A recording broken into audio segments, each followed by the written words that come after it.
Hello, everybody, and welcome to the fourth episode of Leadership Talks. Let's continue learning from education experts, those who have really made difference in this particular field. I'm Rupam Shah, your host for the show, and today I have with me someone who has spent over 5 decades in this field. Ladies and gentlemen, whenever you meet him, I'm sure you would definitely notice his astounding energy and dynamism. I have with me today Mr. G. Balasubramaniam. And today, before we enter into a conversation with him, let's have a look at his scintillating professional journey.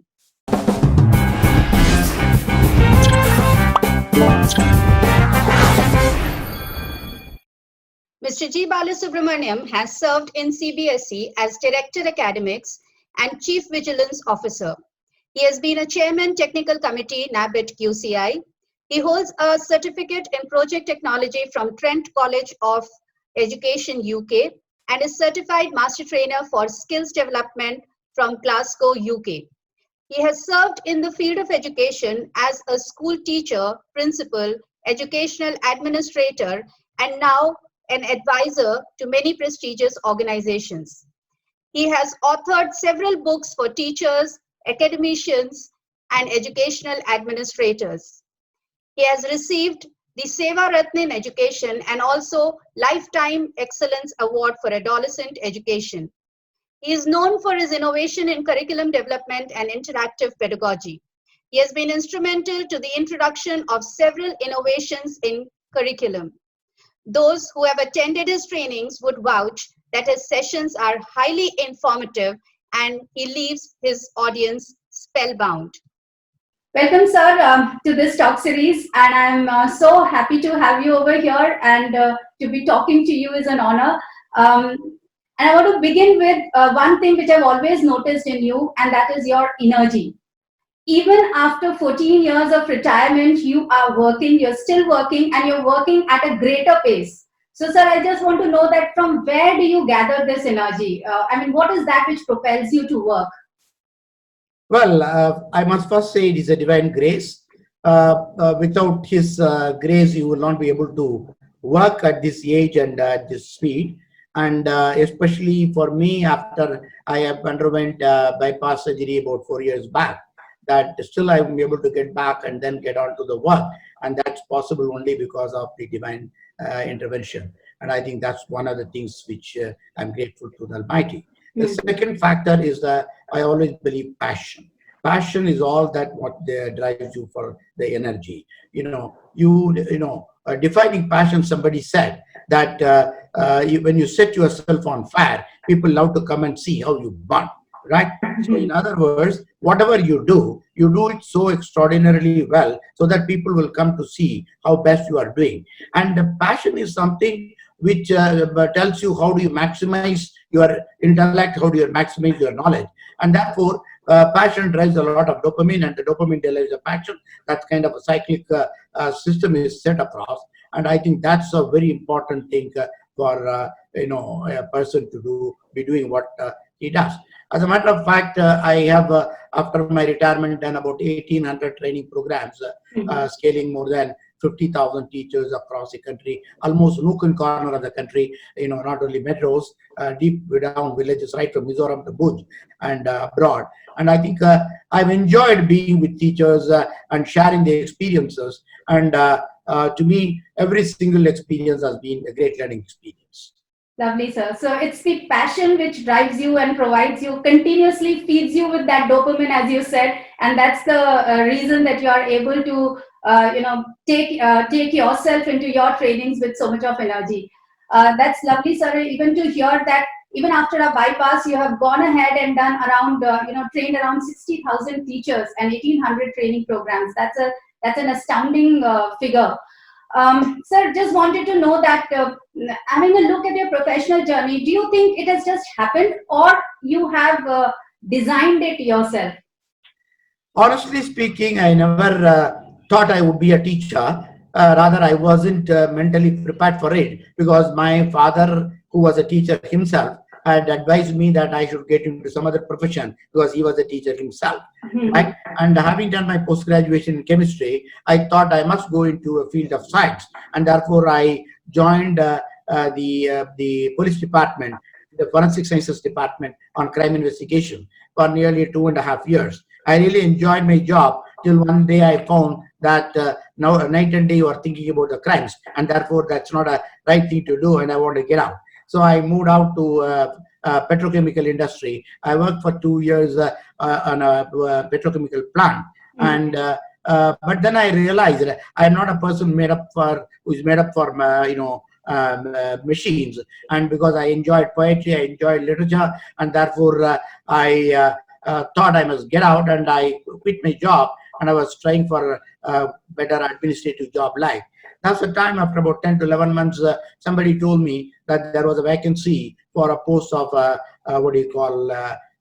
leave vacancy for a chemistry teacher in a Kendriya Vidyalaya. And I just thought I can take it as a stopover. So I went there, but you would believe I fell in love with the profession. And I think a love at first sight, I must say, with regard to teaching. And from that day, almost I have enjoyed being a teacher. Even now, I believe I'm better designated as a teacher than by any other profession. That's absolutely, sir. Absolutely. It is such an enjoyable profession. And I think the moment anybody comes into it, it's very difficult to move out into any other profession. So you have traveled to so many different countries, and you would have studied the systems over there and seen the schools and their functioning. Do you think there is something which is happening outside which might be of value to our own education system, sir? Right. See, honestly speaking, that, as an official of the board, I had the opportunity of, interacting with the curricula of at least 28 different countries. And every country's curriculum is designed for their own needs, contextualized to their social, historical, and socio-economic needs. And so also the Indian curriculum is designed for the Indian conditions.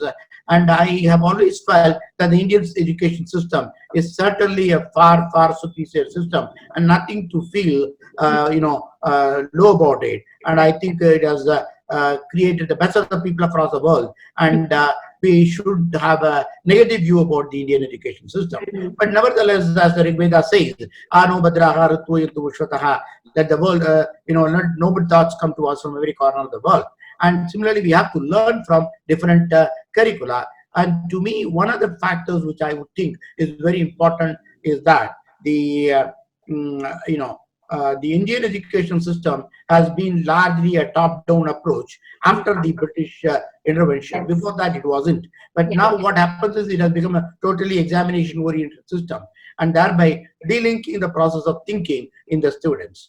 I think that's a very important thing. The curriculum, the pedagogy has to move towards encouraging self-learning, encouraging research, encouraging extended learning, because the myth that learning happens all inside the school, learning happens only inside the textbook or a curriculum, that's absolutely wrong. There is a lot of informal learning that's happening around. And I think that's where our pedagogues, our teachers need to move to facilitate learning and not facilitate examinations. Absolutely, sir. Thank you so much, sir. You said a very important thing, that the teachers should be facilitating learning rather than facilitating examination. So, sir, can you just tell what do you think are the steps which our own education system, or maybe the colleges of education, should take so that they can prepare the teachers for facilitating learning? See, the whole curricula of the for the teacher education, I think that needs to be revamped. We are still negotiating with a curriculum which was drafted for the British model, wherein the focus was in developing clerks and others, and we are not focusing on learning, which will encourage self-learners, people who are creative, innovative, and who will be good entrepreneurs on that.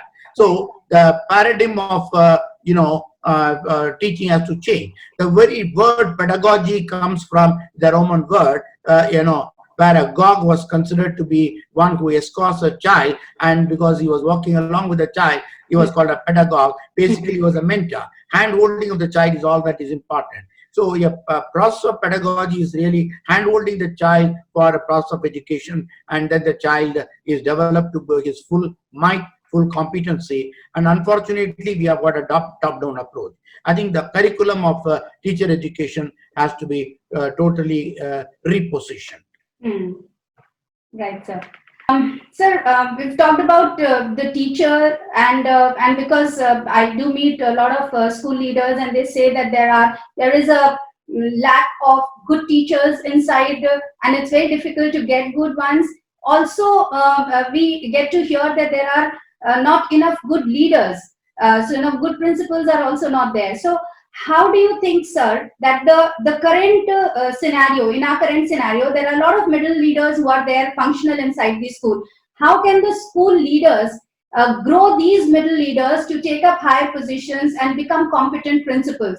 Because it's only the leadership which makes a lot of difference. So if we can grow that leadership, I think the teacher quality will also grow if they become instructional leaders, good instructional leaders. So how can that be grown, sir? One thing is that, to say that good teachers, everybody wants to be a good teacher, right? That unfortunately we don't have a sense of freedom for the teachers to perform. Yeah. Every teacher is bound by a curriculum or a method of teaching which is prescribed. Every teacher is conditioned by a learning objective, or what you call a lesson plan. And that's the irony, that the beauty of a classroom, the exploration part possible in a classroom is totally lost over there. So, what we call learned helplessness, we call it. Psychologically, people are, helpless. That's a kind of learned helplessness. Secondly is, in order to grow teachers into leaders, you must have a sense of trust in the system. Unfortunately, in our education, we have a hierarchical model where an authoritarian or a positional leadership is operating. That the delegation of responsibilities to the level 2, 3, 4, and then trusting them for what they would do, supporting them for what they could do, and encouraging them to grow is very, very important. It is not complying with orders. It is what you call innovating on job. That's where my only experience has all been that I always trusted as a principal. I had a second and third, and I said, you do the job. You don't have to tell me what you are doing. But if you are having a problem, get back to me. I'm with you. So I think that's a very important thing to develop leaders. When you grow leaders, you yourself grow. Right?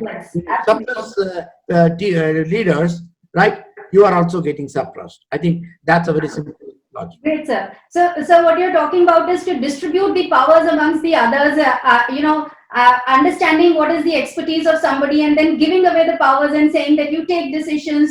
If you fail, come back to me. If you don't, go take the entire credit, go ahead, do further, and that's how the leadership will grow. So it's more about trust, which the school leader needs to have with the middle leadership, and then this leadership will grow.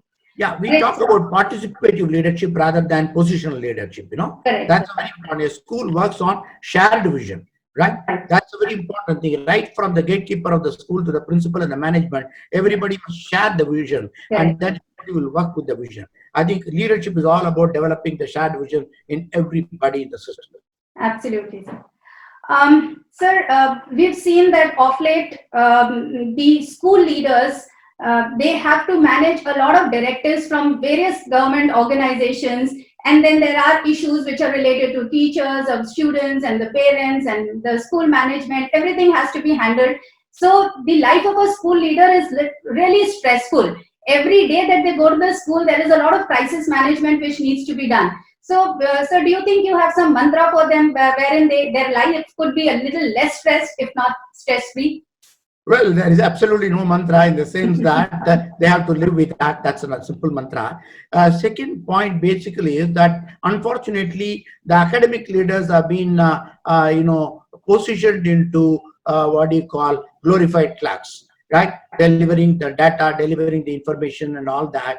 As a matter of fact, my personal view is that in large number of schools, principals hardly find any time to make pedagogical decisions or pedagogical interventions at this point of time. That's a very unfortunate thing. We have an educational system which is top driven, It is totally controlled. And I think that's one irony of our education system, wherein the schools will have to blossom at their own level. Yeah. That was what happening in the earlier. You see, when we talk about the word school, yeah, in the early days we talked about the Aristotelian school, Platonian school, and school of economics and all that. A school stood for an ideal or a concept or a philosophy that is to be driven. But today we talk about schools which are absolutely, concrete architectures wherein we house people. And I think one of the things that the principals, leaders, managements are all under stress for the simple reason, they are becoming accountable for everything there. This is because we have evolved into a consumerist society where, we have to be accountable for everything to the stakeholder. Yeah. It's a very simple thing. And you go to a doctor with a disease, right? You have to trust the doctor, Right. right? He has to operate. Similarly, when parents leave the children with the school, they have to trust the school. No school is a bad school. Probably the strategies of schools may be different. You may like the strategy, may not like the strategy, but the question is, no school is a bad school, right? And if there are certain inadequacies in the school, they can always be corrected. And that's exactly what we say a school is a comprehensive system. It is not a place where children come and learn and go. It's because it involves emotions, it involves social consciousness, it involves futuristic trends, and therefore I think we need to reposition schools as systems of trust. Right, sir. So you've highlighted this word trust in two different forms. You said that the principal should be trusting the staff for their competency and give away the pass to them. Similarly, you also said that if there is good trust between the parents and the school, then also you'll find that there will be less stress on the school leader. So probably development of that trust is the key feature. That's very important. Right, sir. Sir, you've done your master's in analytical and inorganic chemistry. And sir, I have done it in organic chemistry. I'm so happy. But sir, apart from chemistry, you also went in and you did your master's in Hindi. Then you also did your diploma in German. So, sir, and you know Sanskrit, you know Tamil, you know 5 different languages. So, sir, what is your motivation behind learning so many languages, and how has it helped you in your professional role, sir? That's a very interesting question. Rather down the memory lane, when I go back, I was, in my early school days, I was in a city called Madurai, very well. And my father was a Hindi teacher, right? He used to take Hindi classes, those days in Hindi Prachar Sabha, Pratmik, Madhyama, and all that he used to have. So early morning, from morning 6 o'clock to 9 o'clock, he used to have classes. And I was a student of class 5 at that time. And my job was to carry a cup of coffee to my father at 7 o'clock in the morning. And I still remember in class 5 when I once went took him a cup of coffee. In those days, you don't have a thermos flask. I carried in a small vessel. And he was teaching Surdas Pan. Maya mohitao bahut kijayo moso khatamol koli. And I was listening very passionately to what he was telling, and I was impressed. Quite some time back, after that, my father asked me, "Where's the coffee?" By then, the coffee has become cold. Then he asked me, "You want to study Hindi?" I said, "Yes."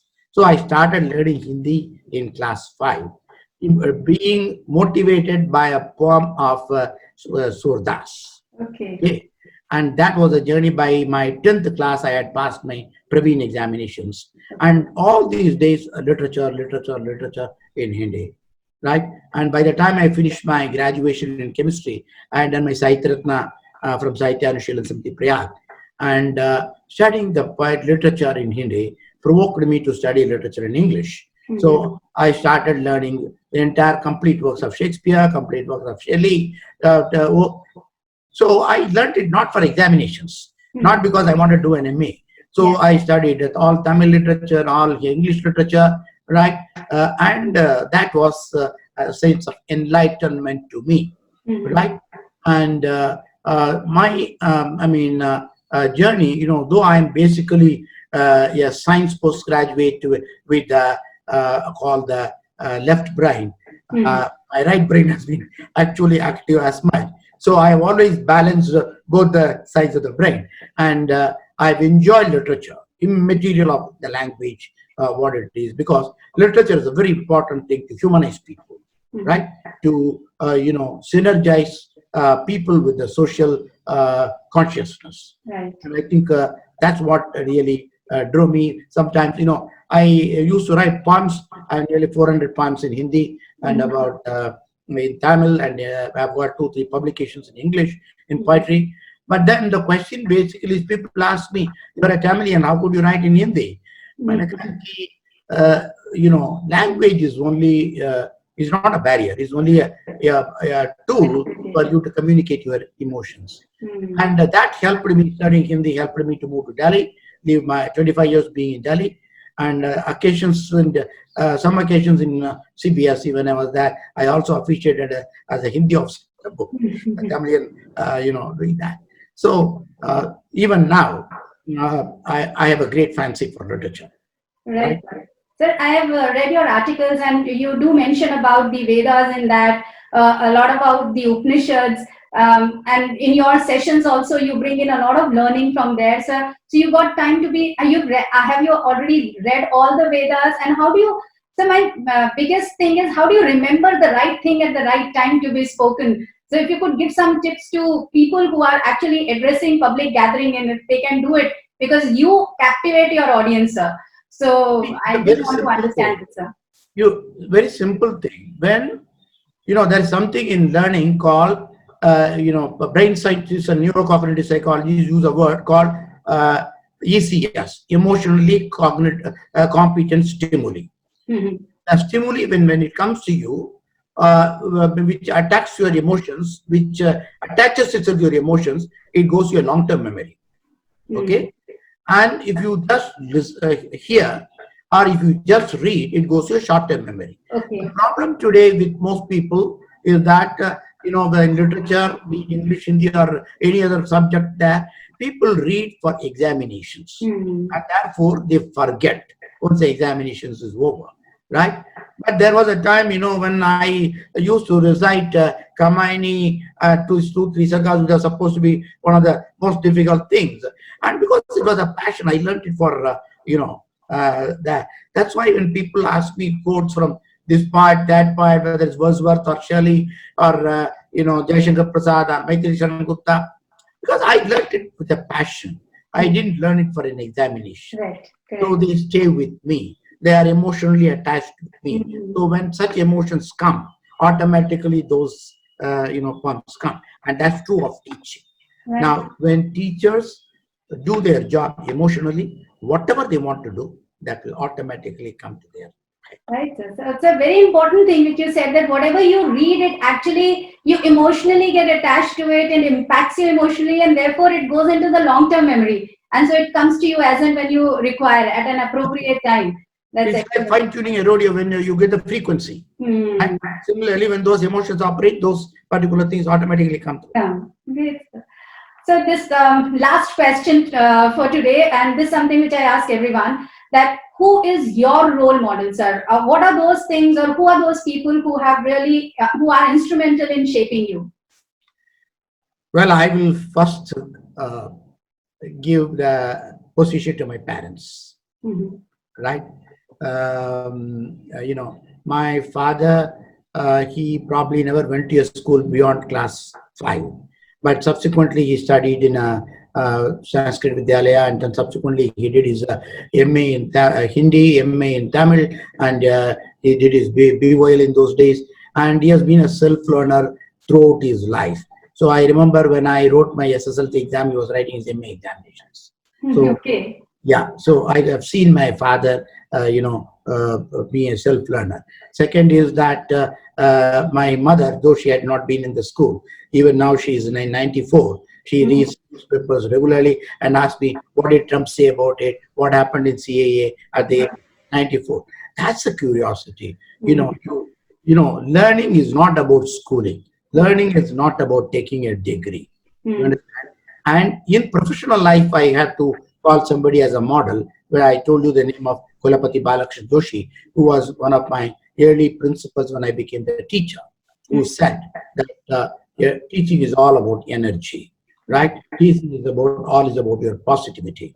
As a teacher, you are to radiate positive energy to the people, right? And I think that's the lesson I learned. They are my role models. Right, sir. So thank you so much. It's been really inspirational talking to you. And in fact, as much as I speak to you and get to know about you, I get intrigued further to know about you. And I think this will not be the only conversation, and one talk will not be, I'll not be able to fathom really well all that deep things which are there lying in you. And I think it's very important that everybody else should also be getting it. So probably we will have more conversations on in this talk series only. I'll be looking forward to those conversations, sir.